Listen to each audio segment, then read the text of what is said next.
ఇంకా ఏం కనిపిస్తున్నాయి అలావుద్దీన్ సంస్కరణలు? అలావుద్దీన్ మొట్టమొదటిసారిగా మనకు రాజ్యాన్ని మతాన్ని వేరు చేశాడు. మతపరంగా మనకు ఉలేమా అంటే పురోహిత వర్గం ఉంటారు. ఉలేమాలు అంటే పురోహితులు. వీళ్ళు తరచుగా పాలనా వ్యవస్థలో జోక్యం చేసుకుంటారు. సుల్తాన్ చేస్తున్న చట్టం అనేది ఖురాన్ ప్రకారం ఉందా లేదా అని చెప్పాల్సింది వీళ్ళు. అలావుద్దీన్ ఖిల్జీ వీళ్లకు పాలనా వ్యవస్థలో ప్రమేయం లేకుండా చేశాడు. ఆయన ఒక రకంగా నియంత, ఎవరి అధికారాన్ని ఆయన అంగీకరించడు. ఏ స్థాయికి వెళ్ళాడు అలావుద్దీన్ అంటే ఖలీఫా, ప్రపంచంలోని ముస్లింలకంతా మత పెద్ద ఖలీఫా వ్యవస్థనే అలావుద్దీన్ గుర్తించలేదు. ఖలీఫాని గుర్తించని ఒకే ఒక్క పాలకుడు ఒక రకంగా చెప్పాలంటే అలావుద్దీన్ ఖిల్జీ. ఓకే, అందుకే అలావుద్దీన్ ఖిల్జీ ఒక దశలో ఒక గొప్ప స్టేట్మెంట్ కూడా ఇస్తాడు. I don't know what is good and what is bad, but definitely I will do what that serves the purpose of the majority. మంచేదో నాకు చెడ్డేందో మంచేదో నాకు తెలియదు, కానీ జనంకి ఎక్కువగా ఎవరికి ప్రయోజనం చేకూరుతుందో అటువంటిది ఖచ్చితంగా చేసి తీరుతా అని అంటాడు. ఇక్కడ అలావుద్దీన్ ఒక సెక్యులర్ అంటే లౌకికవాదిగా కనబడతాడు మనకు. ఇవి అలావుద్దీన్ గురించి మనం తెలుసుకోవాలి. 1315లో అలావుద్దీన్ ఖిల్జీ మాలిక్ కఫూర్ చేత చంపబడ్డాడు. ఆయనకు ఏ విధేయుడిగా ఉన్నత స్థాయికి వచ్చాడో మాలిక్ కఫూర్, ఆ మాలిక్ కఫూరే అలావుద్దీన్కి విషప్రయోగం చేసి చంపాడు. మాలిక్ కఫూర్ భయంకర పరిపాలన సృష్టించాడు, rain of terror.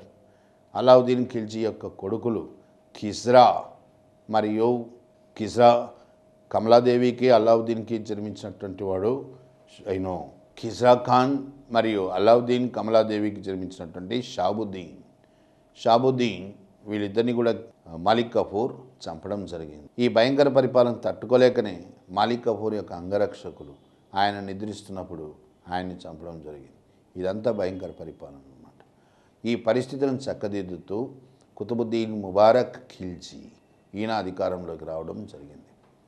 Mubarak Khilji వంశంలో చివరివాడు అన్నమాట. ముబారక్ ఖిల్జీ అధికారంలోకి వచ్చి ఒక హిందువుగా ఉంటూ ఇస్లాంలోకి వచ్చినటువంటి వ్యక్తి. నాసిరుద్దీన్ ఖుస్రుని తన వజీర్ అంటే ప్రైమ్ మినిస్టర్గా నియమించుకున్నాడు. కొంచెం ముబారక్ ఖిల్జీకి అహంకారం కూడా ఎక్కువ. ముబారక్ ఖిల్జీ హయాంలో దేవగిరి అంటే దౌలతాబాద్ అంటాం, దేవగిరి సుల్తనత్ రాజ్యంలో పూర్తిగా కలిసిపోయింది. ఈ విజయంతో ముబారక్ ఖిల్జీ గర్విష్ఠిగా మారాడు. తనను తాను ఖలీఫాగా ప్రకటించుకున్నాడు.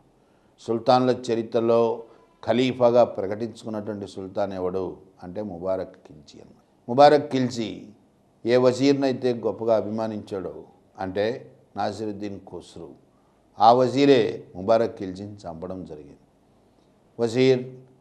ముబారక్ ఖిల్జీ యొక్క వజీర్ నాసిరుద్దీన్ ఖుస్రు ముబారక్ ఖిల్జీని చంపి నాసిరుద్దీన్ ఖుస్రు షా అనే బిరుదుతో అధికారంలోకి వస్తాడు. అధికారంలోకి వచ్చిన నాసిరుద్దీన్ ఖుస్రు షా హిందూ కాబట్టి ఇస్లాంలోకి వచ్చాడు, కాబట్టి హిందూ తత్వం ఇంకా పోలే ఆయనలో. అందుకని అధికారంలో రాగానే మసీదుల్లో విగ్రహాలను పెట్టాలి అని శాసనాలు వేశాడు. మసీదులో విగ్రహాలు పెట్టడం అనేది ఇస్లాంకు విరుద్ధం అది. అందుకనే తుగ్లకులు నాసిరుద్దీన్ ఖుస్రుపై తిరుగుబాటు చేశారు. తుగ్లక్ అనేది ఒక కుటుంబం. ఈ కుటుంబానికి పెద్ద గియాసుద్దీన్ తుగ్లక్, దీపాల్పూర్కి పాలకుడు, పంజాబ్లోని దీపాల్పూర్కి. ఆయన ఆధ్వర్యంలో తుగ్లకుల కుటుంబం తిరుగుబాటు చేసింది. తుగ్లకులు ఢిల్లీలో ప్రవేశించి నాసిరుద్దీన్ ఖుస్రుని చంపారు. ఇట్లా కొత్త వంశం తుగ్లకులు అధికారంలోకి రావడం జరిగిందన్నమాట. ఇప్పుడు తుగ్లక్ వంశానికి వ్యవస్థాపకుడు గాజీ మాలిక్. గాజీ అంటే ఫైటర్, గొప్ప పోరాట పటిమ ఉన్నవాడు అని, యోధుడు అని అర్థం అన్నమాట. గాజీ మాలిక్ గియాసుద్దీన్ తుగ్లక్ వంశ స్థాపకుడు అనమాట. 1320 నుంచి 25 దాకా ఈయన ఢిల్లీని పరిపాలించాడు. ఈయన కాలంలో ముఖ్యమైన సంఘటనలు ఏంది అంటే గియాసుద్దీన్ తుగ్లకాబాద్ అనే కొత్త పట్టణాన్ని నిర్మించాడు.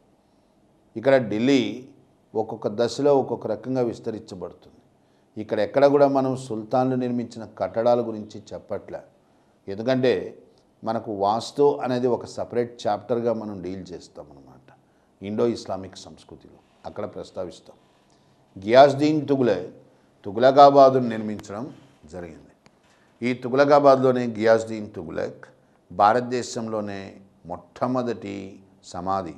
గియాసుద్దీన్ తుగ్లక్ యొక్క సమాధి పూర్తిగా ఇస్లామిక్ శైలిలో నిర్మించబడినటువంటి మొట్టమొదటి సమాధి భారతదేశంలో. గియాసుద్దీన్ తుగ్లక్ సంస్కరణలు ఏంది అంటే, అలావుద్దీన్ హయాంలో భూమి శిస్తు 50% ఉన్నది. రైతాంగం ఒక రకంగా ఇబ్బందులు పడ్డారు. వారికి ఉపశమనం కలిగించే విధంగా గియాసుద్దీన్ తుగ్లక్ భూమి శిస్తును 1/10 తగ్గించాడు. అట్లాగే గియాసుద్దీన్ తుగ్లక్ పోస్టల్ సిస్టమ్, తపాలా విధానం, బట్వాడా అని అంటాం. ఒక ప్రాంతం నుంచి ఇంకో ప్రాంతానికి తపాలాను సేకరించడము, చేరవేయడం. ఇందుకు గాను గియాసుద్దీన్ తుగ్లక్ గుర్రపు రౌతుల్ని నియమించాడు. ఒక రకంగా పోస్టల్ సిస్టమ్ అనేది స్టార్ట్ అవడానికి గియాసుద్దీన్ తుగ్లకే కారకుడవుతాడు అన్నమాట. గియాసుద్దీన్ తుగ్లక్ బెంగాల్లో తిరుగుబాటు ప్రారంభమైంది బెంగాల్లో. దాన్ని అణిచివేయడానికి బెంగాల్కు పోవాల్సి వచ్చింది. బెంగాల్కు వెళ్లే ముందు గియాసుద్దీన్ తుగ్లక్ ఆ కాలంలో గొప్ప సూఫీ యోగి. సూఫీలు అంటే హిందువులకి ముస్లింలకి ఇద్దరికీ కూడా పూజనీయులైనటువంటి యోగులు అన్నమాట. వాడు భారతదేశంలోనే సుప్రసిద్ధుడైన సూఫీ యోగి షేక్ నిజాముద్దీన్ ఆలియా యొక్క దీవెనలు తీసుకోవాలనుకున్నాడు. అందుకోసం నిజాముద్దీన్ని తనను వచ్చి ఆశీర్వదించమని కోరుతాడు. నిజాముద్దీన్ వచ్చి ఆశీర్వదించడానికి విముఖతను చూపుతాడు. గొప్ప యోగుల వద్ద ఆశీస్సులు కావాలంటే నువ్వు వాడి దగ్గరికి వెళ్ళాలి, వాళ్ళని మన దగ్గరకు వచ్చి ఆశీర్వదించమని మనం ఎక్స్పెక్ట్ చేయలేం కదా. ఈ విషయంలో ఇద్దరి మధ్య ఈగో ప్రాబ్లమ్స్ అనేటువంటివి స్టార్ట్ అయినాయి అన్నమాట. ఆ అభిజాత్యం ఒక రకంగా అహం దెబ్బతిన్నదనమాట. అందుకనే గియాసుద్దీన్ తుగ్లక్ నిజాముద్దీన్ ఆలియాకి హెచ్చరికలు జారీ చేస్తాడు. తాను బెంగాల్ నుంచి వచ్చిన తర్వాత ఢిల్లీలో తనో లేదా గియాసుద్దీనో ఉండాల్సి వస్తుంది అని సుల్తాన్ హెచ్చరికలు జారీ చేశాడు. అందుకు బదులుగా నిజాముద్దీన్ ఆలియా భవిష్యత్ వాణిని వినిపిస్తాడు. సుల్తాన్ ఢిల్లీకి చేరుకోలేడు అని తన భవిష్యత్ వాణిని వినిపిస్తాడు. అది కూడా ప్రశ్నగా వచ్చింది. ఏ సూఫీ యోగి సుల్తాన్ ఢిల్లీకి తిరిగి రాడు అని చెప్పాడు అని అంటే నిజాముద్దీన్ ఆలియా. గియాసుద్దీన్ తుగ్లక్ బెంగాల్కు వెళ్ళడం జరిగింది. అక్కడ తిరుగుబాటు అణిచేశాడు. ఢిల్లీకి వచ్చే మార్గంలో గియాసుద్దీన్ తుగ్లక్ ఢిల్లీకి బయట ఒక ప్లేస్ ఉంది, కిలో ఖరీ అని ఒక ప్రదేశం, అక్కడ విశ్రమిస్తాడనమాట. సుల్తాన్కి వినోదం కలిగించడానికి సుల్తాన్ కొడుకు జునా ఖాన్ అంట. జునా ఖాన్ అంటే మొహమ్మద్ బిన్ తుగ్లక్ యొక్క అసలు పేరు జునా ఖాన్. జునా ఏనుగుల పందాన్ని అంటే ఏనుగుల పోరాటాన్ని ఏర్పాటు చేశాడు. ఈ ఏనుగుల పోరాటాన్ని చూస్తున్నప్పుడే పల్లకి కూలిపోయి ఒక ఏనుగు తొక్కి చంపేసింది సుల్తాన్ని. ఇట్లా సుల్తాన్ దుర్మరణం పాలైనాడు గియాసుద్దీన్ తుగ్లక్. ఇక్కడ మనం గుర్తించాల్సింది ఏంటంటే సుల్తాన్ ఇట్లా చనిపోతాడు అని ముందే భవిష్యత్వాణిని వినిపించింది ఎవరు అంటే నిజాముద్దీన్ ఆలియా అన్నమాట. సుల్తాన్ మరణానంతరము ఆయన కొడుకు జునా అధికారంలోకి వచ్చాడు. మధ్యయుగ పాలకుల్లో అత్యంత వివాదాస్పదుడు, మోస్ట్ కాంట్రవర్షియల్ అంటాం. ఎందుకు ఇక్కడ వివాదాస్పదుడు అంటే మహామేధావి, అంతటి మేధస్సు ఇంకెవరికి లేదనమాట. ఒక రకంగా ఢిల్లీ సుల్తాన్లలోకెల్లా అత్యంత ప్రతిభావంతుడు, మేధస్సు కలిగిన వాడు ఎవరంటే మొహమ్మద్ బిన్ తుగ్లక్. ఆయన యొక్క ప్రావీణ్యం ఎట్లాంటిది వివిధ రంగాల్లో అంటే గొప్ప గొప్ప పండితులు కూడా ఆయన సమక్షంలో చర్చించడానికి భయపడతారు. అంత పాండిత్యం ఉన్నటువంటి వాడు అనమాట.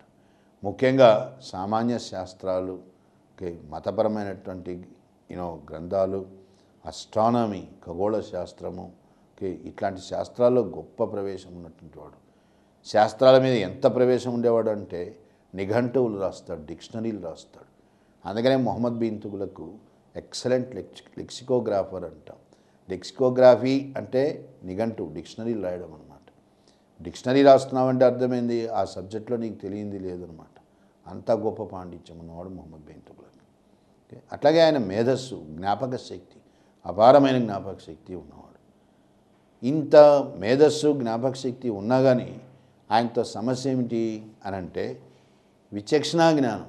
అంటే కరెక్ట్గా చెప్తే ఓకే, మనం కామన్ సెన్స్ అని అంటాం. ఓకే, ఇది ఇంగిత జ్ఞానం, కరెక్ట్ పదం ఇంగిత జ్ఞానం. బొత్తిగా లేనివాడు, ఎంతో ఎక్కువగా చదివాడు, కానీ సమస్య ఏంది, తన కాలానికంటే ఎంతో ముందున్నాడు. కాలానికంటే ఎంతో ముందున్నవాడిని సమాజం సహజంగానే ఒక రకం పిచ్చివాడిగా మొదలేస్తుంది. మొహమ్మద్ బిన్ తుగ్లక్ యొక్క సమస్యలు ఏమిటి అని అంటే, నెంబర్ 1 ఇంగీత జ్ఞానం లేకపోవడం, రెండోది తన కాలానికంటే ముందుగా ఊహించడం. ఇది ఈ సమస్యల వల్ల మొహమ్మద్ బిన్ తుగ్లక్ పిచ్చివాడిగా చిత్రించబడ్డాడు. వాస్తవానికి ఆయన మహామేధావి. మరి ఎక్కడ వచ్చినది సమస్య అంతా కూడా అంటే, ఇంకా కూడా కాంట్రవర్సీస్ ఏంటి, ఒకవైపేమో అత్యంత దయ కనబరుస్తాడు, ఇంకోవైపు అత్యంత కఠిన నిర్ణయాలు చేస్తాడు, ఒకవైపేమో గొప్ప లౌకికవాది. అట్లాంటి మొహమ్మద్ బిన్ తుగ్లకే వ్యక్తిగతంగా గొప్ప మతాన్ని అంటే ఇస్లాంని పాటించడం, చాలా సనాతనవాదిగా పాటిస్తాడు ఇస్లాంని. ఇవన్నీ ఏంటంటే వైరుధ్యాలు, దీన్నే మనం కాంట్రడిక్షన్స్ అంటాం. ఈ వైరుధ్యాల వల్లనే ఒక రకంగా తుగ్లక్ సంస్కరణలు అనేటువంటివి అపఖ్యాతి పాలైనాయి అన్నమాట. ఆయన వివాదాలకి కారణమైనటువంటి సంస్కరణలు ఏంది, కాంట్రవర్షియల్ రిఫార్మ్స్ ఏంటి అని అంటే, ముందుగా మొహమ్మద్ బిన్ తుగ్లక్ గంగా యమున అంతర్వేది దోబ్ అంటాం, ఈ అంతర్వేదిలో భూమి శిస్తుని 40% చేశాడు. ఆయన ఉద్దేశం ఏంటంటే, శిస్తు కట్టగలిగిన వాళ్ళు ఎక్కువ కట్టాలి, కట్టలేని వాళ్ళు తక్కువ కట్టాలి. ఇక్కడ తుగ్లక్ని మనం తప్పుపట్టలేము, ఎందుకంటే జస్ట్ ట్యాక్సేషన్, వ్యక్తి స్థాయిని బట్టి పన్నుల విధానం ఉండాలి. ఇది ఆయన ఆలోచన. గంగా యమున అంతర్వేదిలో ఉండే రైతాంగం గొప్ప ఐశ్వర్యవంతులు, వాళ్ళు అలావుద్దీన్ ఖిల్జీ హయాంలో 50% కూడా కట్టారు. గుజరాత్ దక్కన్లో ఉన్న రైతాంగం ఒక రకంగా చూస్తే బీదరికం అనుభవించేవాళ్ళు, ఎందుకంటే అక్కడ దిగుబడి తక్కువగా ఉంటుంది. అందుకనే అక్కడ మొహమ్మద్ బిన్ తుగ్లక్ 1/10 వంతే పంట శిస్తుగా నిర్ణయించాడు. గంగా యమున దోవాబ్లో మాత్రము, అంతర్వేదిలో మాత్రం 40% చేశాడు. కానీ దురదృష్టవశాత్తు ఆ సంవత్సరమే పంటలు విఫలమైపోయినాయి. ఏ సంవత్సరం అయితే ఆయన పంట భూమి శిస్తును పెంచాడో ఆ సంవత్సరమే పంటలు విఫలమైపోయినాయి. తుగ్లక్ లాంటి వాడు తన సంస్కరణ విఫలమైపోవడం సహించలేకపోయినాడు. ఎట్లన్నా సరే ప్రజలు 40% కట్టాల్సిందని పట్టుబట్టాడు. అందువల్ల సుల్తాన్ అపఖ్యాతి పాలైపోయినాడు. రెండవది ఏంది, ఆయన అపఖ్యాతి పాలు చేసిన సంస్కరణ అంటే, రాజధానిని ఢిల్లీ నుంచి దౌలతాబాద్ అంటే దేవగిరికి మార్చడం. తుగ్లక్ ప్రకారము రాజ్యానికి రాజధాని నడిబొడ్డున ఉండాలి. తుగ్లక్ ప్రకారము ఢిల్లీ దేశ రాజధానిగా పనికిరాదు, ఎందుకంటే సరిహద్దులకు చాలా దగ్గరగా ఉంది కాబట్టి. పైగా తుగ్లక్లు కొత్త రాజ్యాలు అనేటువంటి ఏర్పరచుకున్నారు దక్కన్లో. గియాసుద్దీన్ తుగ్లక్ హయాంలోనే మొహమ్మద్ బిన్ తుగ్లక్ ఓరుగల్లు వరంగల్ను ఆక్రమించాడు, హోయసాల రాజ్యాన్ని ఆక్రమించాడు. అవన్నీ తుగ్లక్ రాజ్యంలో అంతర్భాగమైనాయి. అందుకే ఇంతకుముందు చెప్పా, ఎవరి కాలంలో సుల్తనత్ రాజ్యం గొప్పగా విస్తరించిందంటే మొహమ్మద్ బిన్ తుగ్లక్ కాలం. ఇంతగా విస్తరించిన రాజ్యానికి రాజధాని ఎక్కడో ఢిల్లీలో ఉండడం అనేది సమంజసం కాదు. మొహమ్మద్ బిన్ తుగ్లక్ ప్రకారము దేశ రాజధాని నడిబొడ్డున ఉండాలి, అందుకు దేవగిరి అనువైన ప్రదేశం. ఈ కారణం చేతనే మొహమ్మద్ బిన్ తుగ్లక్ రాజధానిని దేవగిరికి మారుస్తూ ఆజ్ఞలు జారీ చేశాడు. కానీ అక్కడ జరిగింది ఏమిటనంటే, రాజధానిని మార్చాలంటే తన పాలక వర్గాలు రాజధానికి వెళ్ళిపోతే సరిపోయేది. కానీ మొహమ్మద్ బిన్ తుగ్లక్ ఢిల్లీ ప్రజలు అందరూ ఢిల్లీ వదిలిపెట్టి దేవగిరికి పోవాలి అని శాసనం వేశాడు. ఆ కారణం చేత ప్రజలు నానా ఇబ్బందులు ఎదుర్కొన్నారు. తీరా ప్రజలు ఢిల్లీ నుంచి దేవగిరికి వచ్చేసరికి దేవగిరి పట్టణం చాలా చిన్నది ఉంది, ప్రజలకు పట్టలేదు ఈ పట్టణము. తిరిగి సుల్తాన్ అందరినీ ఢిల్లీకి వెళ్ళమన్నాడు. ఇటువంటి చర్య వల్ల సుల్తాన్ గొప్ప అపఖ్యాతి పాలైపోయినాడు. రాజధాని మార్పిడి అనేటువంటిది ఆయన అపఖ్యాతి చేసినటువంటి రెండవ సంస్కరణ అన్నమాట. అట్లాగే మొహమ్మద్ బిన్ తుగ్లక్ టోకెన్ కరెన్సీ అంటే కొన్ని నాణ్యాలను ముద్రించాల్సిన పరిస్థితి ఏర్పడ్డది. ఏంటంటే ఇక్కడ జరిగింది, ప్రపంచం మొత్తం మీద కూడా బంగారము వెండి కొరత వచ్చింది ఆ సమయంలో. ఈ బంగారము వెండి కొరతను అధిగమించడానికి ఈజిప్ట్లో తోలునే ద్రవ్యంగా చలామణి చేయడం ఇది స్టార్ట్ అయింది. చైనాలో పేపర్ కరెన్సీ వచ్చింది. పేపర్ని మనము ద్రవ్యంగా ముద్రించడం జరిగింది. మొహమ్మద్ బిన్ తుగ్లక్ భారతదేశంలో రాగి నాణ్యాలు ముద్రించాలా అని అనుకున్నాడు. రాగి నాణ్యాలనే ద్రవ్యంగా అన్నిటికీ బంగారము వెండి కాకుండా ఒక రాగి నాణ్యానే అన్నిటికీ అంటే అన్ని వాల్యూస్తో అన్ని విలువలతో ముద్రించడం అన్నమాట. దీనికోసం తుగ్లక్ రాగి నాణ్యాలు ముద్రించడానికి ఆజ్ఞలు జారీ చేశాడు. దురదృష్టవశాత్తు ఈ రాగి నాణ్యాల మీద రాజ గుర్తు లేకుండా పోయింది.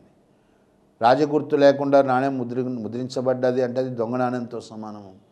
ప్రజలందరూ కూడా ఇళ్లల్లోనే నాణ్యాలను ముద్రించారు. దానివల్ల ఏమైపోయింది, ఆర్థిక మాన్యం, హైపర్ ఇన్ఫ్లేషన్ వచ్చేసింది. ఓకే, ఎవరి చేతిలో చూసినా కానీ దొంగ నాణ్యాలు ఉన్నాయి. దానివల్ల ఆర్థిక వ్యవస్థ బాగా దెబ్బతిన్నది. ఇట్లా తుగ్లక్ను అపఖ్యాతి పాలు చేసినటువంటి మూడవ సంస్కరణ ఏంటి అంటే రాగి నాణ్యాల ముద్రణ. కానీ ఇక్కడ చాలా జాగ్రత్త గుర్తుంచుకోవాల్సింది ఏంటంటే తుగ్లక్ ముద్రించినటువంటి నాణ్యాలు నిజంగా రాగి నాణ్యాలా అంటే రాగి నాణ్యాలు కాదు. అవి రాగి ప్లస్ తగరము రెండు కలిపితే మనకు బ్రాంజ్ కంచు వస్తుంది. ఈ నాణ్యాలు యాక్చువల్గా కంచు నాణ్యాలు. ఓకే, కంచు నాణ్యాలు అయినాయి కాబట్టి రాజముద్ర పడలేదు వాటి మీద. ఓకే, అందుకని తుగ్లక్ నాణ్యాలు దొంగ నాణ్యాలు అయినాయి అన్నమాట. Okay, counter band currency. దానివల్ల ఇన్ఫ్లేషన్, ఆర్థిక మాన్యం ఎక్కువైపోయింది అన్నమాట. ఇక తుగ్లక్ని అపఖ్యాతి పాలు చేసినటువంటి నాలుగవ సంస్కరణ ఏంది అంటే తుగ్లక్ మధ్య ఆసియాలో ఉండేటువంటి ఖొరాసాన్ ఈ ప్రాంతాన్ని జయించాలనుకున్నాడు. ఆ ప్రాంతాన్ని ఎవరు జయిస్తారో వారికి మధ్య ఆసియా వర్తకం పైన పూర్తి ఆధిపత్యం వస్తుంది.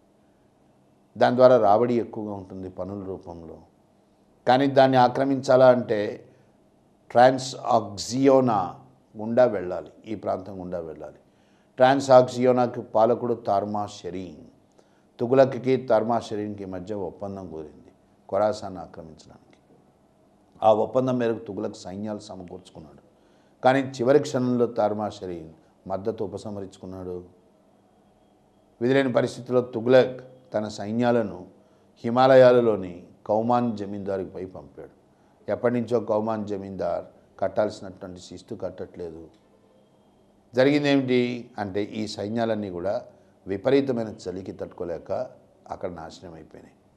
ఓకే, ఇది హిమాలయన్ బ్లండర్ అన్నమాట ఒక రకంగా. ఇట్లా తుగ్లక్ యొక్క సంస్కరణలు ఆయన్ని చాలా అపఖ్యాతి పాలు చేశాయి. అందుకనే పిచ్చివాడుగా కూడా ఆయన ముద్రించబడ్డాడు అన్నమాట. కానీ ఇట్లా చెప్పి వదిలేయడం తుగ్లక్ అన్యాయం అవుతుంది. ఎందుకంటే అది ఇంకొక వైపు చూడాల్సిన అవసరం కూడా ఉంది. మనం నాణ్యానికి ఇంకొక వైపు ఎట్లా కనిపిస్తాడు మనకు తుగ్లక్ అంటే గొప్ప మేధావి, గొప్ప సంస్కరణవాది. ఎక్కడ కనిపిస్తుంది ఇతర సంస్కరణల్లో అని అంటే తుగ్లక్ ముందుగా ఢిల్లీ పట్టణంలో జనాభా లెక్కల సేకరణ, అసలు ఢిల్లీ పట్టణంలో సెన్సస్ అనేటువంటిది మొట్టమొదటిసారి నిర్వహించింది మొహమ్మద్ బిన్ తుగ్లక్. అట్లాగే మొహమ్మద్ బిన్ తుగ్లక్ వ్యవసాయ రంగంలో కూడా గొప్ప సంస్కరణలు ప్రవేశపెట్టారు. వ్యవసాయానికే ఒక ప్రత్యేక శాఖ దివాన్ ఏ కోహీ అనేటువంటిది ఒక ప్రత్యేక శాఖ అన్నమాట. దీన్ని వ్యవసాయం కోసంగా ఆయన స్థాపించడం జరిగింది. అట్లాగే వ్యవసాయాన్ని అభివృద్ధి చేయాలి అంటే రైతులకు రుణాలు ఇవ్వాలి. మొహమ్మద్ బిన్ తుగ్లక్ సాంద్బార్ అనేటువంటి రుణాలను మంజూరు చేశాడు. అలావుద్దీన్ ఖిల్జీ ఇచ్చిన తక్కావి రుణాలు, అవి ఎమర్జెన్సీ లోన్స్ అన్నమాట. వ్యవసాయాన్ని విస్తృతపరచడానికి ఇవ్వబడ్డ రుణాలు తక్కావి రుణాలు అన్నమాట. మొహమ్మద్ బిన్ తుగ్లక్ సతీ సహగమనం దీన్ని రద్దు చేశాడు అన్నమాట. సంస్కరణవాదం అంటే ఇదే ఒక సాంఘిక దురాచారం. అది దాన్ని రద్దు చేసినటువంటి మొట్టమొదటి పాలకుడు కూడా మొహమ్మద్ బిన్ తుగ్లక్. అట్లాగే మొహమ్మద్ బిన్ తుగ్లక్ గొప్ప లౌకికవాది. హిందూ పండుగలు ముఖ్యంగా దీపావళి దీన్ని మొట్టమొదటిసారిగా జరిపినవాడు మొహమ్మద్ బిన్ తుగ్లక్. హిందువుల ఆలయాలు దర్శించడం, ముఖ్యంగా శత్రుంజయ హనుమాన్ టెంపుల్ అన్నమాట, దీన్ని మొహమ్మద్ బిన్ తుగ్లక్ తరచుగా దర్శించేవాడు. గొప్ప జైన పండితుడు జనప్రభాసూరిని మొహమ్మద్ బిన్ తుగ్లక్ గొప్పగా ఆదరించాడు. ఇక్కడ ఆయన లౌకికవాదం కనిపిస్తుంది. అట్లాగే తుగ్లక్ గొప్ప న్యాయ దక్షత కలిగినటువంటి వాడు. నిష్పక్షపాతమైనటువంటి తీర్పులు ఇచ్చేవాడు. న్యాయస్థానాలకు స్వయంగా వెళ్ళేవాడు. ఇవన్నీ తుగ్లక్ యొక్క మరోవైపు ఉండేటువంటి సంస్కరణలు అన్నమాట. ఆయన్ని పిచ్చివాడుగా ఎట్లయితే ప్రపంచం నేను చూసిందో ఆయనలో ఉన్న మేధస్సును కూడా చూడాల్సిన అవసరం. పతనము ఏ రూపంలో ప్రారంభమవుతోంది? చిన్న చిన్న ప్రాంతీయ రాజ్యాలు వస్తున్నాయి. బెంగాల్ స్వతంత్రమైంది 1336లో. మనకు దక్షిణాదిలో అంటే కర్ణాటక రాష్ట్రంలో విజయనగర సామ్రాజ్యం ఏర్పడ్డాది. ఇది ఏర్పడ్డ 10 సంవత్సరాలకే 1346లో ముస్లిం పాలకులే మొహమ్మద్ బిన్ తుగ్లక్ యొక్క ప్రధాన భూమి శిస్తు అధికారులు, వాళ్ళనే మనం సద్దాం అమీల్ అంటాం. వీళ్ళు తిరుగుబాటు చేశారు. దేవగిరిలో తిరుగుబాటు చేసి బహమనీ సామ్రాజ్యం అనే సామ్రాజ్యాన్ని ఏర్పరిచారు. సుల్తనత్ సామ్రాజ్యంలో విభజన పోకడలు, సామ్రాజ్య విచ్ఛిన్నకర పరిస్థితులు తలెత్తుతున్నాయి. తుగ్లక్ యొక్క సహోదరుడు సింధ్ పాలకుడు ఐబా తిరుగుబాటు చేశాడు. ఇది తుగ్లక్ సహించలేకపోయినాడు. ఐబాను శిక్షించడానికే తుగ్లక్ సింధ్కు బయలుదేరాడు. కానీ మార్గమధ్యంలోనే గుజరాత్లోని తట్టా అనే ప్రాంతం దగ్గర 1351లో తుగ్లక్ చనిపోయాడు. ఇక్కడ తుగ్లక్ గురించి ముగించే ముందు ఇంకొక విషయం కూడా ప్రస్తావించాలి. మొహమ్మద్ బిన్ తుగ్లక్ హయాంలోనే మనకు గొప్ప ఆఫ్రికా నుంచి వచ్చినటువంటి పండితుడు మరియు ఓ రకంగా చరిత్రకారుడు కూడా అనమాట, ఇబన్ బతూతా అంటాం. ఇబన్ బతూతా 1341లో తుగ్లక్ యొక్క కొలువును దర్శిస్తాడు. పాండిత్యాన్ని గౌరవించేటువంటి సాంప్రదాయం ఉన్న తుగ్లక్ ఇబన్ బతూతాను ఢిల్లీకి ఖాజీగా నియమిస్తాడు.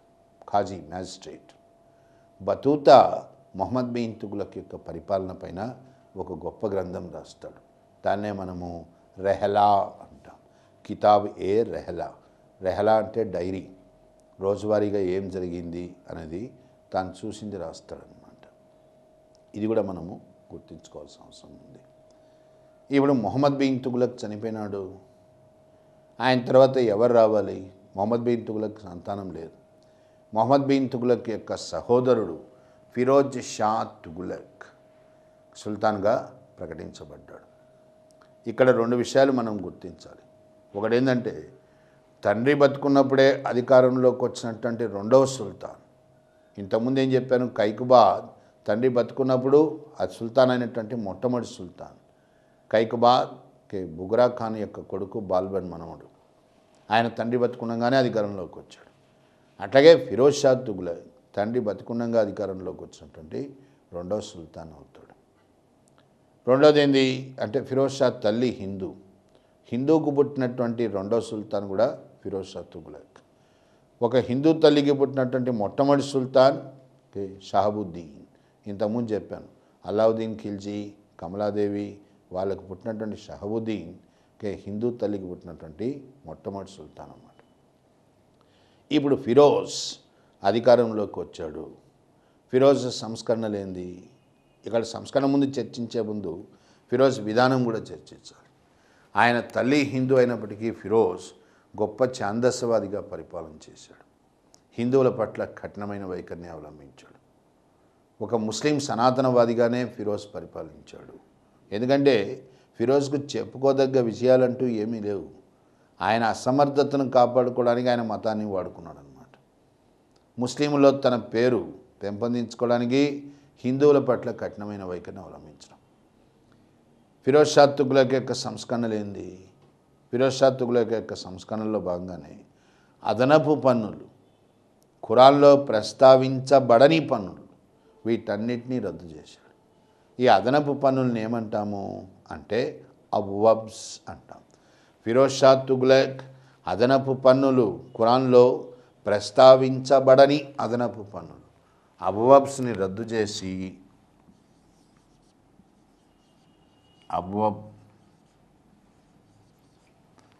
వీటిని రద్దు చేసి ఖురాన్ ఆమోదించినటువంటి పన్నులు, ఖురాన్ ఆమోదించింది 4 పన్నులను ఆమోదించి ఆ 4టిని వసూలు చేయడం జరిగింది.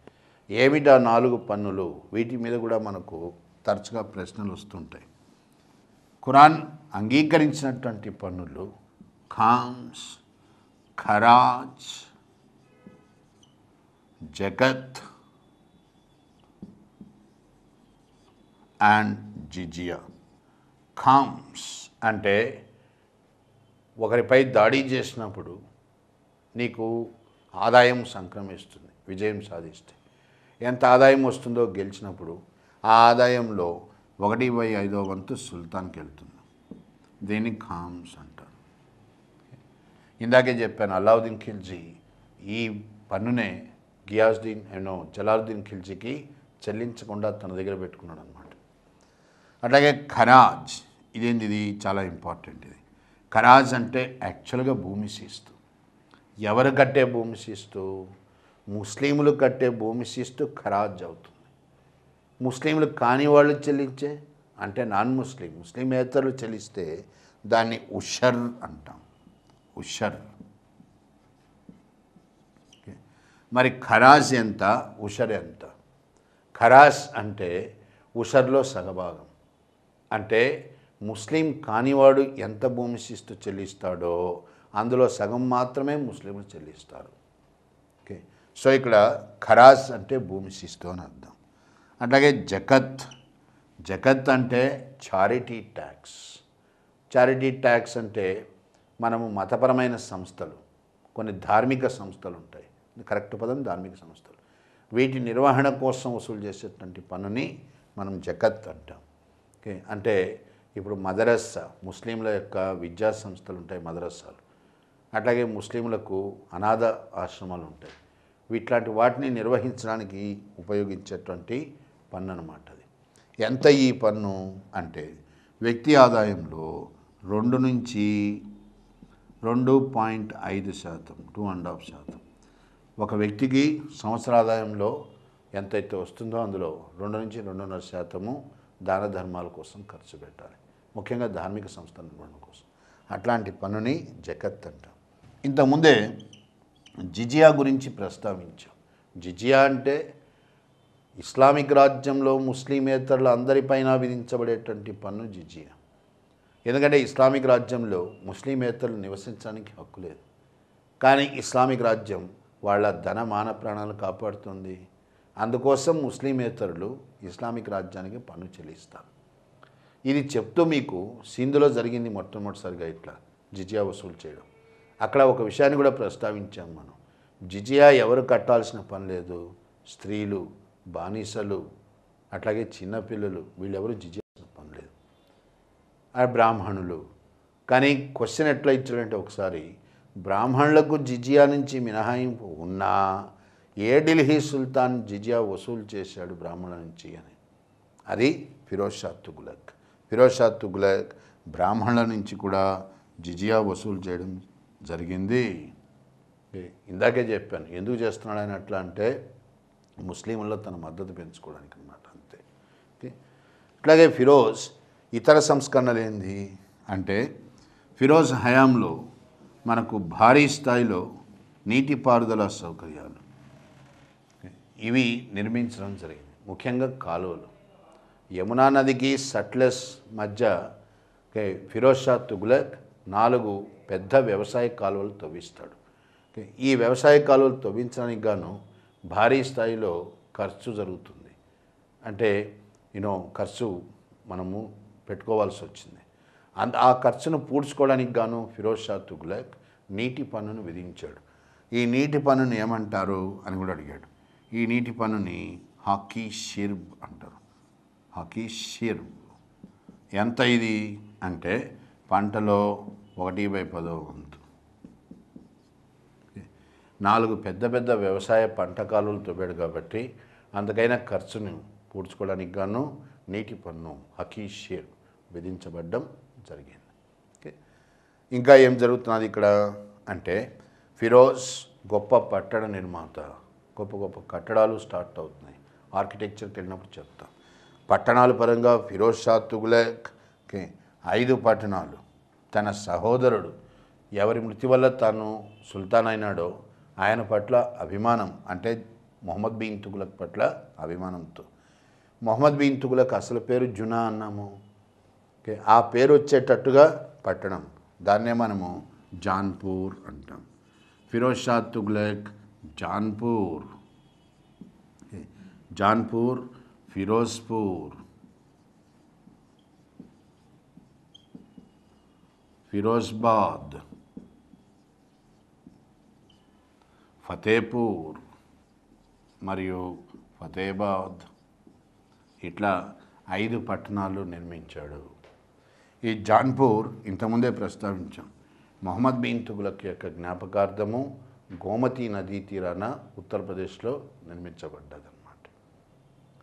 అట్లాగే ఫిరోజ్ ఢిల్లీని సుందరంగా తీర్చిదిద్దడానికి, అందంగా తీర్చిదిద్దడానికి 1200 తోటల పెంపకాన్ని చేపట్టాడు.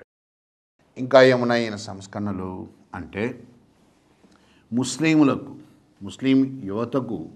యువతకు ఉపాధి అంటే ఫ్రీ ఆఫ్ కాస్ట్, ఓకే, ఖర్చులు ఏమీ లేకుండా వారికి ఉపాధి కలిగిస్తూ చూపిస్తూ వారికి వివాహాలు చేయడానికి, రాజ్యం యొక్క ఖర్చుతో వివాహాలు చేయడానికి ఒక ప్రత్యేక శాఖను కూడా పెట్టాడు.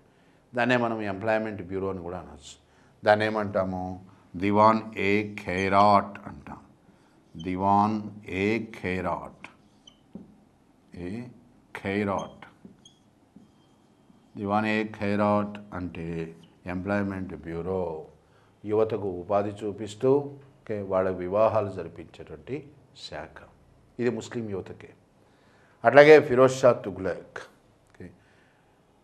ప్రజలకు ఉచిత వైద్యం అందించడానికి గాను దార్ ఉల్ షఫా ప్రభుత్వ వైద్యశాలలు, దార్ ఉల్ షఫా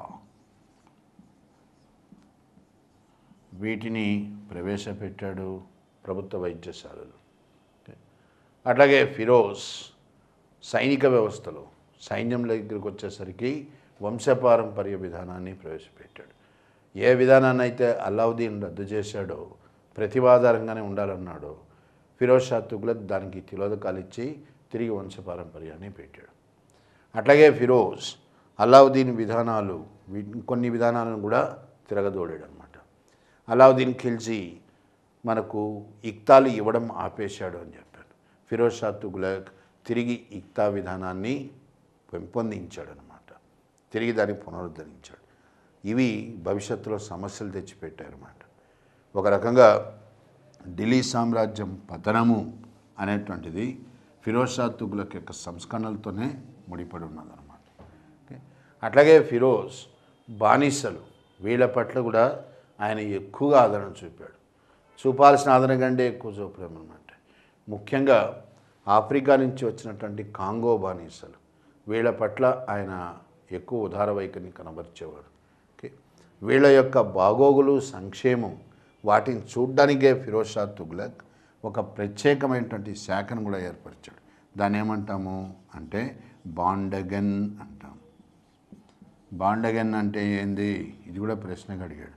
బాండగన్ అంటే బానిసల యొక్క సంక్షేమం కోసము, పర్యవేక్షణ కోసం ఏర్పడినటువంటి శాఖ.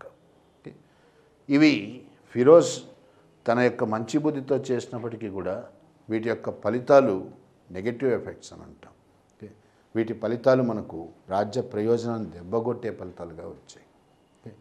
ఎందుకంటే ఫిరోజ్ షా తుగ్లక్ పదవీ త్యాగం చేసిన తర్వాత ఈ బానిసలు గొప్ప సమస్యలు సృష్టించారు ఢిల్లీలో. వాళ్ళని నియంత్రించడం చాలా కష్టమైపోయింది. మరి ఫిరోజ్ యొక్క సైనిక పరమైన విజయాలు ఏంది? ఆయనకి సైనిక పరంగా చెప్పుకోవడానికంటూ ఏ విజయమూ లేదు. బెంగాల్పై దాడికి వెళ్ళాడు.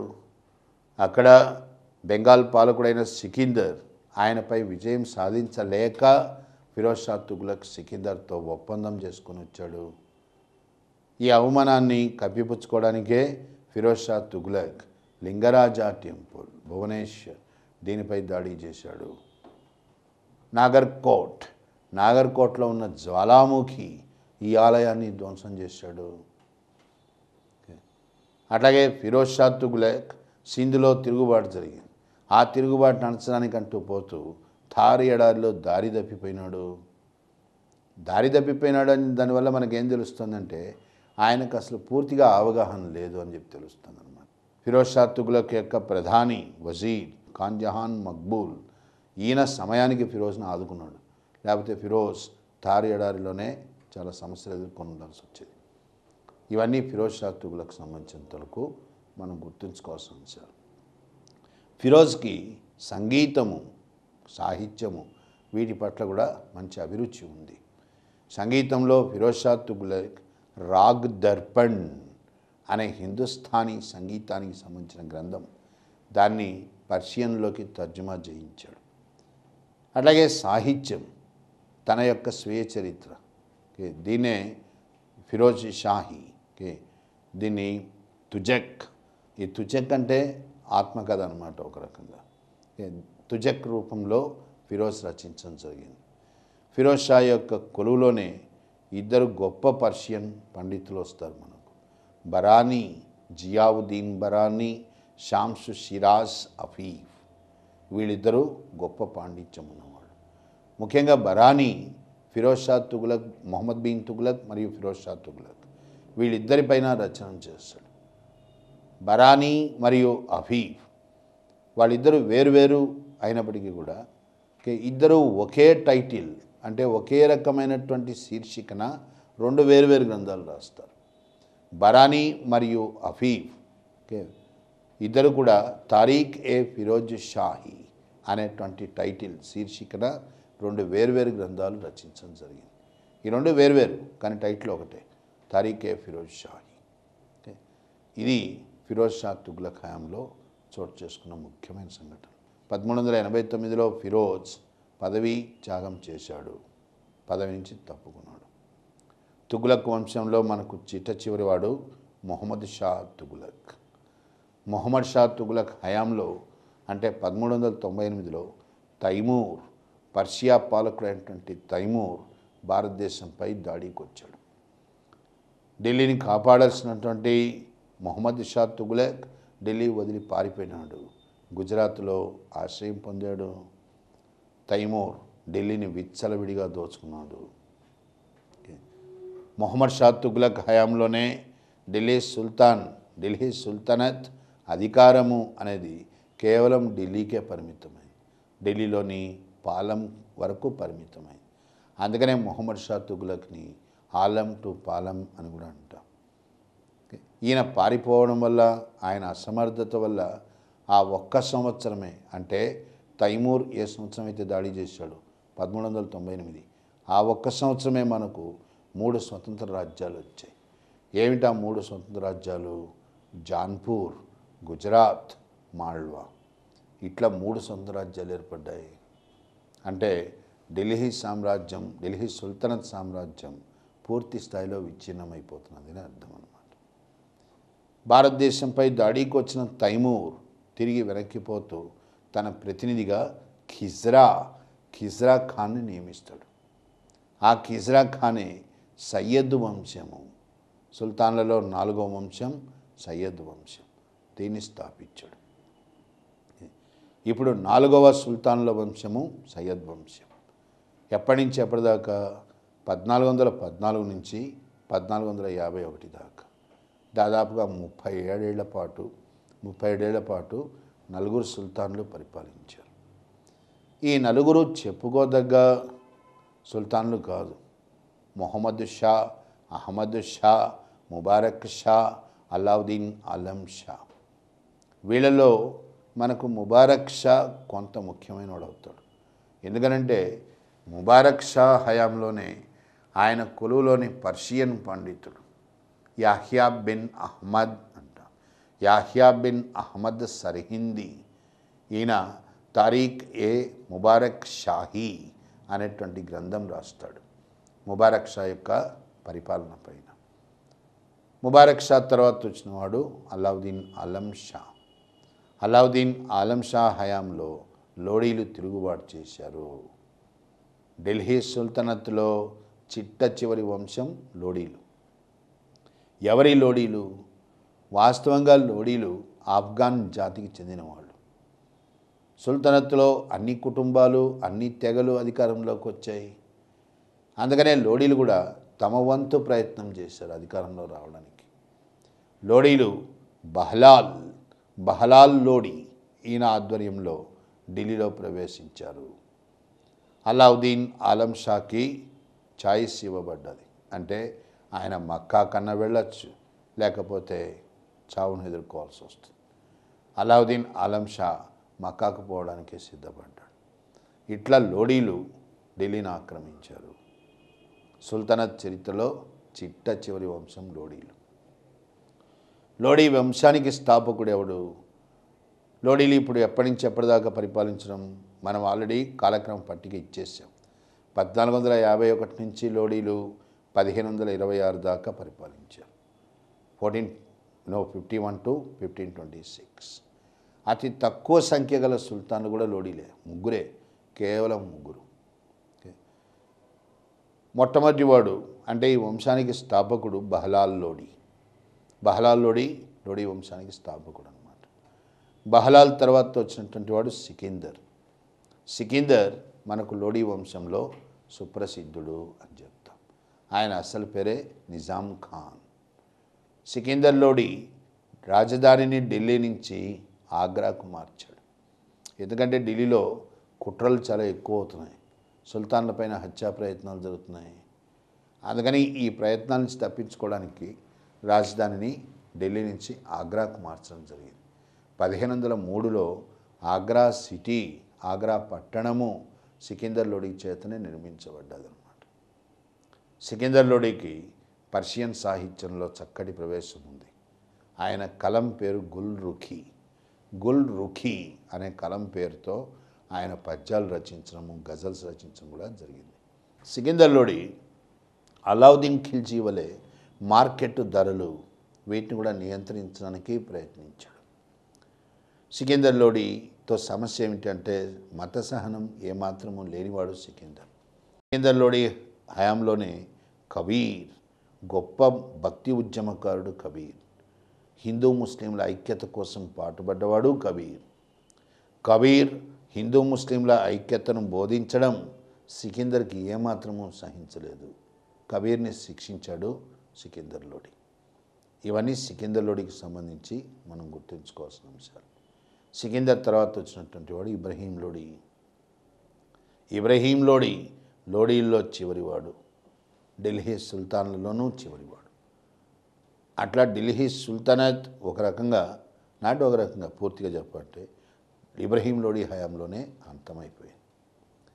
ఎందుకు వస్తున్నది ఈ సమస్య అంటే ఇబ్రహీంకి దురహంకారం ఎక్కువ, తలబిరుస్తనం ఎక్కువ. ఏ ఆఫ్ఘాన్ సర్దార్లు అయితే లోడీల అధికారంలోకి రావడానికి కారకులో వాళ్ళనే ఆయన అవమానపరిచాడు. సొంత మేనమామ ఆలం ఖాన్, అట్లాగే దౌలత్ ఖాన్ లోడీ, వీళ్లతో కూడా ఇబ్రహీంకి శత్రుత్వం ఏర్పడ్డాయి. ఇబ్రహీం హయాంలోనే రాజపుటానా అంటే రాజస్థాన్, రాజపుటానాల్లో మనకు రాణా సంగ్రామసింహ, ఈయన బాగా బలపడ్డాడు. సంగ్రామసింహ ఢిల్లీపై కన్నేశాడు. ఇబ్రహీంకు శత్రువులైనటువంటి ఆలం ఖాన్, దౌలత్ ఖాన్ లోడీ మరియు రాణా సంగ్రామసింహ వీళ్ళు బాబర్ను ఆహ్వానించడం జరిగింది. బాబర్ మనకు మొట్టమొదటిసారిగా భారతదేశంలోకి 1519లో వస్తాడు. పంజాబ్లో బెదరా అనే చిన్న గ్రామాన్ని ఆక్రమిస్తాడు. ఇప్పుడు 1524లో ఇబ్రహీంకి శత్రువులైనటువంటి రాణా సంగ్రామసింహ, ఆలం ఖాన్, దౌలత్ ఖాన్లు ఈ ముగ్గురు కలిసి బాబర్ను ఆహ్వానించారు. కానీ వీళ్ళ మధ్య అంగీకారం కుదరలే. అందుకనే బాబర్ తిరిగి వెనక్కిపోతాడనమాట. 1526లో బాబర్ తనంతట తానే వచ్చాడు. అటు సంగా కానీ మిగిలిన వాళ్ళు కానీ ఎవరైనా ఆహ్వానించలే. బాబర్ 1526లో రావడం మొదటి పానిపట్టు యుద్ధానికి దారితీసింది. మొదటి పానిపట్టు యుద్ధము 1526 ఏప్రిల్ 21వ తేదీ. ఈ యుద్ధంలో ఇబ్రహీం దారుణంగా ఓడిపోవడం జరిగింది. ఇబ్రహీం చంపబడ్డాడు. బాబర్ కేవలం 12,000 మంది సైన్యంతో వచ్చాడు. ఇబ్రహీం సైన్యం 3 లక్షల పైగా ఉంది. బాబర్ ఇంత ఘన విజయం సాధించడానికి మెరుపు వేగంతో సాధించాడు విజయం, లైట్నింగ్ అంటాం. దానికి ప్రధాన కారణం ఏంది అంటే బాబర్ వద్ద ఫిరంగి దళాలు ఉన్నాయి. ఇండియాలో ఫిరంగి దళాలను మొట్టమొదటిసారిగా ప్రయోగించింది ఉత్తర భారతదేశంలో, దక్షిణ భారతదేశంతో పాటు కాదు, ఉత్తర భారతదేశంలో మొదటి పానిపట్టు యుద్ధం బాబర్తో స్టార్ట్ అయింది. అంతకుముందే దక్షిణ భారతదేశంలో మనకు ఫిరంగులు ఉన్నాయి. ఫిరంగులు విజయనగర కాలం నుంచి మనకు ప్రయోగించబడ్డట్టుగా మనకు ఆధారాలు ఉన్నాయి. కానీ ఉత్తర భారతదేశంలో మాత్రము బాబర్తోనే స్టార్ట్ అయింది ఫిరంగులు ప్రయోగించడం. ఈ ఫిరంగి దళాల వల్లనే బాబర్ మెరుపు విజయం సాధించాడు. సో మొదటి పానిపట్టు యుద్ధంతో సుల్తాన్ల చరిత్ర అంతమైపోయింది. ఇప్పుడు ఒక కొత్త యుగం ప్రారంభం కాబోతుంది. ఏందది అంటే మొఘల్ వంశము భారతదేశంలో స్థాపించబడ్డది. మొఘల్ సామ్రాజ్యం కాదు, మొఘల్ వంశం. మొఘల్ సామ్రాజ్యం స్థాపించినవాడు అక్బర్ అవుతాడు. మొఘల్ వంశాన్ని స్థాపించింది బాబర్. సుల్తాన్లు అంతమైపోయినప్పటికీ బాబర్ ఢిల్లీని ఆక్రమించుకోవడము, అధికారంలోకి రావడము ఇంకొక కొత్త సమస్యకు దారితీసింది. అదేంటది అంటే ఇంతకుముందే చెప్పాను, లోడీల ఆఫ్ఘన్లు అని. ఆఫ్ఘన్లకు మొఘలులకు మధ్య ఎడతెగని శత్రుత్వం ప్రారంభమైంది. ఇబ్రహీం లోడీ మరణంతో సుల్తనత్ అంతమైంది, ఆఫ్ఘన్లు అంతం కాలే. ఇబ్రహీం లోడీ యొక్క తమ్ముడు మొహమ్మద్ లోడీ, ఈయన బెంగాల్కు పాలకుడు అన్నమాట. ఇప్పుడు లోడీలకి మొఘలులకు మధ్య ఆధిపత్య పోరు అనేది స్టార్ట్ కాబోతోంది.